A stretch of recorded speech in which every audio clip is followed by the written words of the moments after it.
Continuum, we have the ability to set up comparisons between different nodes on the mine value chain, and that's what these ribbons here represent. And you can see I've just got two shown at the moment, one with a factor, which is a ratio between two different points, and the second one here is a percentage difference between two other separate points.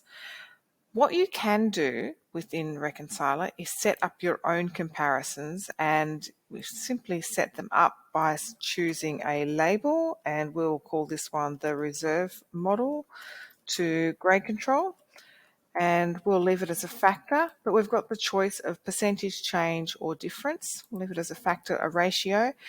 This between and after lets you choose which nodes on the mine value chain you want that comparison set to. It does not matter what order you select those. So I could have chosen the grade control model to the reserve model because the setting that defines which is the denominator in the factor calculation is set in the system settings. So let's just save that. I have a new one set up here. I can move that around if I want. It's a little bit dynamic, this screen. But let me just show you on the system settings screen, and I've just opened up system settings, application settings, and then there's another one called continuum settings. And see this little control here, which says the continuum reconciliation calculation denominator.